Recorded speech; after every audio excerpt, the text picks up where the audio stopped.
সরকারি ব্যয় কমানোর পরিকল্পনায় নেমেছেন যুক্তরাষ্ট্রের সাবেক president Donald Trump.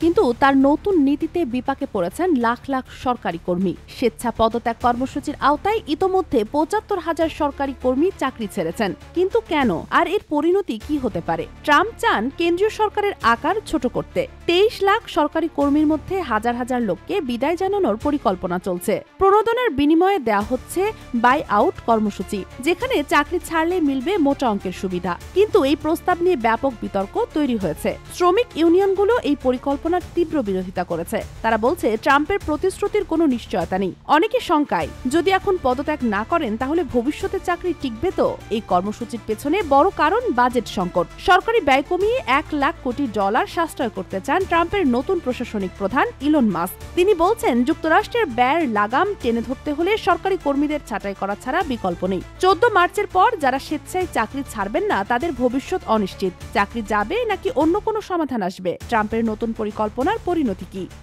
Sheikh Masuma, daily hour, Bangladesh.